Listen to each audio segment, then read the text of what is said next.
This is the Ocean Albatros, the newest ship setting sail for Antarctica with Polar Latitudes, and somehow we had a spot on its maiden voyage.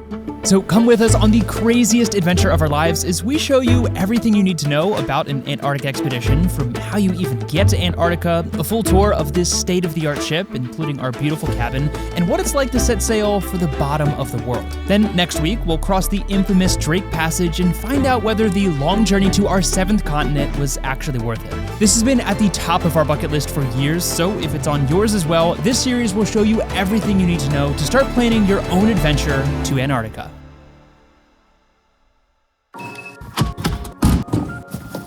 So your first question is probably, how do you even get to Antarctica? And in most cases, it begins with a long travel day to Ushuaia, Argentina, so let's start there. For us, coming from the east coast of the US, the cheapest flights to Ushuaia were from Miami, so we positioned ourselves there and spent one night at the airport hotel before beginning our long travel day the next morning. We made it here to Miami last night, but I think this morning is when it really started to hit me that we're actually going to Antarctica. It really hasn't felt real up until this point. We're so excited. But before the real fun begins, we have a 15-hour travel day to Ushuaia, Argentina, which is the southernmost city in the world. So let's head to the airport.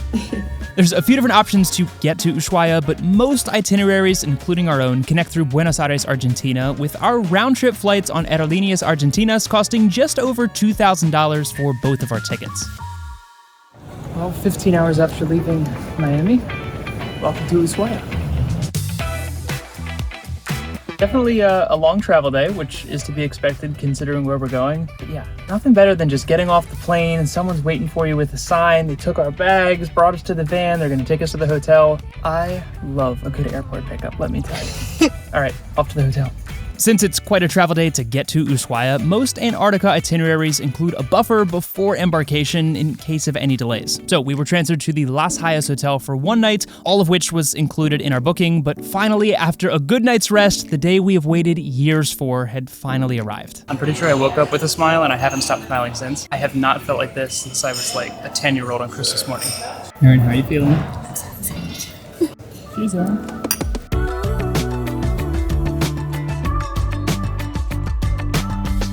It still doesn't quite feel real. Boarding was surprisingly simple. We checked in with our passports and were greeted with champagne and plenty of snacks. This is nice. So much to do and see already. Before heading to our cabin to settle in, we made our way to the parka party to get fitted for the all-important red expedition jackets that would keep us nice and warm during our trip. So one difference from previous videos you may have watched about Polar Latitudes is they used to let you keep these jackets, but I think wisely they now give you an underlayer, which should be waiting for us in our room, and you get to keep that puffer jacket, which is nice because it's more likely you'll wear that than this really heavy waterproof jacket, but they do still give you this and a pair of muck boots that you get to use during your expedition. Now that we looked the part with our nice new jackets, we were whisked away to our cabin to check out where we'd be living for the next 11 days on board.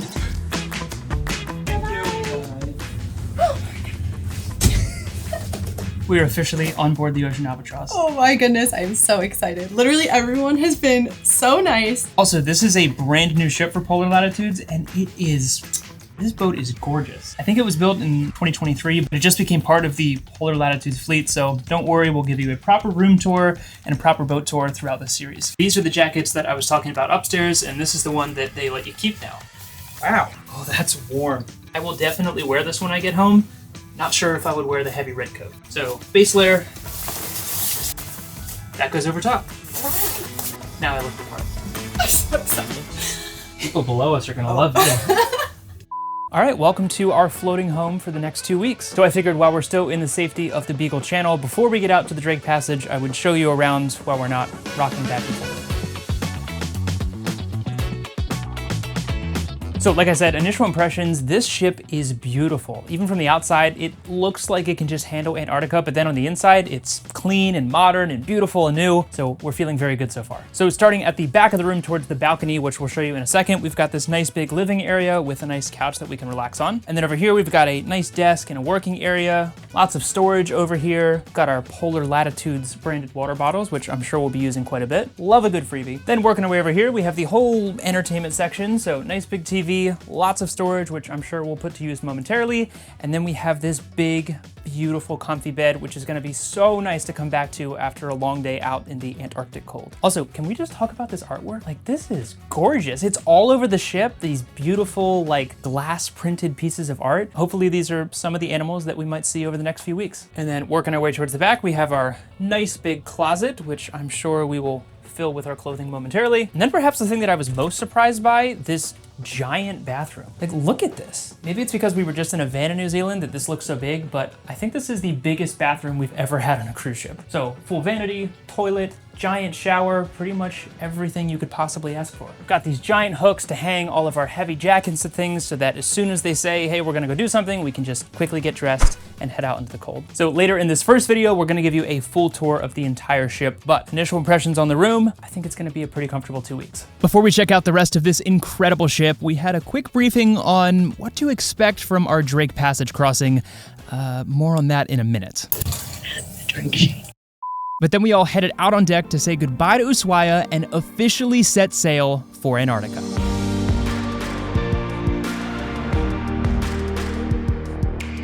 So it should be pretty smooth sailing for at least the first few hours while we're still in the Fecal Channel, but they did just tell us in the welcome briefing they are expecting some pretty rough swells on the Drake Passage. So after we set sail, we do have to go back to our room and break-proof, as they call them.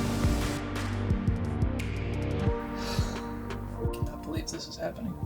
I understand that this probably just feels like another video, but for some context, 5-ish years ago, I stumbled upon this couple who was traveling to Antarctica. At the time, Aaron and I weren't even married yet. Neither of us had ever left North America. And we just thought that that was the craziest thing ever. And we watched their whole Antarctic series and then watched a ton of their other videos, and that was really the catalyst for us to originally quit our jobs and go travel for 3 months after we got married. And if you didn't put it together, that couple that I was referencing is obviously Kara and Nate, so the fact that we're now going to Antarctica to make videos for Daily Drop, the company that they started, is probably the craziest full circle moment of my life. I probably don't say it enough, but seriously, Aaron and I never take for granted the fact that we get to do these things, let alone that it is actually our job. We really are so grateful for every single one of you that watches these videos and supports our content, because without you, we don't get to do fun stuff like this. So our promise to you is we want to pull back the curtain completely and show you exactly what you can expect from a trip like this if you plan on taking it for yourself, because it goes without saying that a trip to Antarctica is an investment. So we want to show you everything from what the ship is like, what the food is like, and of course, what Antarctica is like, and whether or not it's worth the long journey. All right, let's check out the rest of this incredible ship.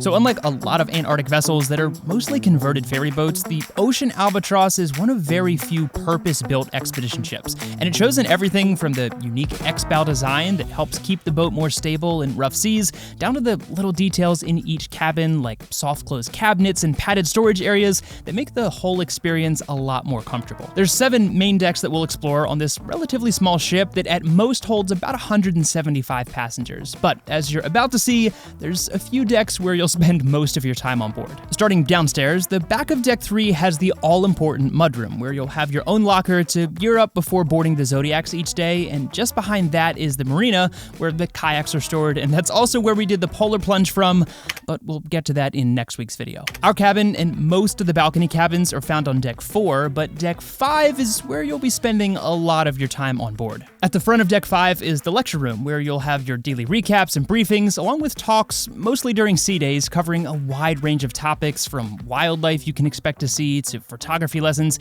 and lots of other great information about your trip. And don't worry, if you're still getting your sea legs, you are able to watch everything on your stateroom TV, which definitely came in handy. Just outside the lecture hall, you'll find the main bar and some lounging areas where they'll typically put out some light snacks in between meals, so you pretty much have access to food 24/7. Then just across from that, you'll find the library, the reception desk, and the surprisingly well-stocked gift shop. And then of course, at the back of Deck 5 is the main restaurant where we had most of our meals. There are some other dining areas on Deck 8 that we'll look at in a second, and we'll talk about the food in depth next week as well, but a majority of our breakfast, lunch, and dinners were served here on the back of Deck 5. Above that, at the back of Deck 6, there is a small outdoor balcony area, but again, it's mostly cabins, so Deck 7 is where you'll find the pool deck. Yes, Ocean Albatros has not 1, but 2 jacuzzis and a pool, so if you're looking to relax in a hot tub while sailing through through icebergs, then this ship is for you. There's also a spa, polar sauna, and fitness center on Deck 7 if you're looking to go all in on that self-care theme, but just above that on Deck 8 is where you'll find the barbecue deck,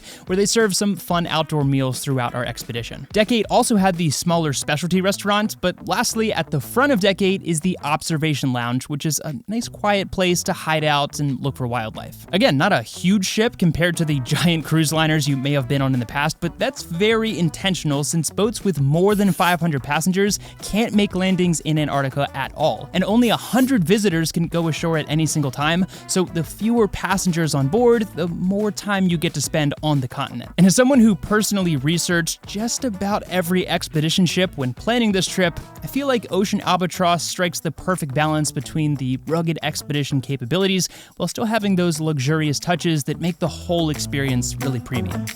All right, and with that, we have officially set sail for Antarctica, which is still wild. But we made it to Ushuaia, showed you the hotel, boarded the ship, showed you the room. But really the adventure is just beginning, so obviously be sure to subscribe because the second part of this video is really the real adventure. They also described our expected time in the Drake Passage to be, quote, very intense, so that should be interesting. Definitely need to take some Dramamine.